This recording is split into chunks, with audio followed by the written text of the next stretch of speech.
In today's edition of The Fix, Christian Bale talks about why he likes playing Batman. He recognises his own desires and negative emotions can very easily get the better of him. And Michael Caine is enjoying life in Gotham City. It's one of the best movies I've ever seen. It's all in this week's edition of The Fix.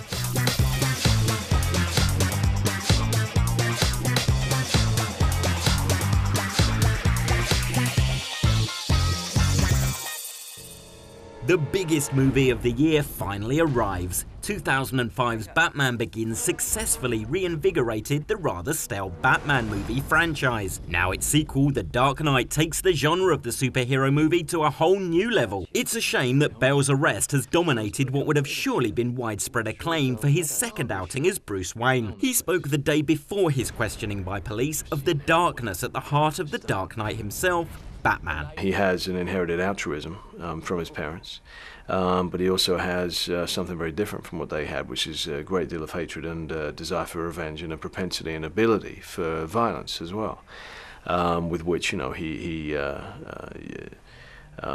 uses that to try and provoke good throughout the city, but he's always at war with himself. There's a duality there. He recognizes his own desires and negative emotions can very easily get the better of him. The Dark Knight has opened to widespread acclaim and broken box office records in the States, and it's easy to see why. It is quite simply a stunning movie. I thought the first Batman Begins was the best Batman I'd ever seen.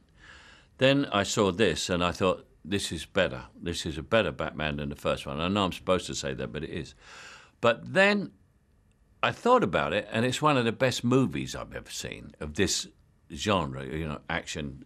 It's quite extraordinary, really quite extraordinary. After seeing this film, fans will be clamouring for a third instalment from Bale and director Nolan, but nothing has been announced as yet. I don't think that they have a choice, really. Especially with the recent success of this movie, both critically and box office, I don't see how there's not another one. Only if Chris really has something to say.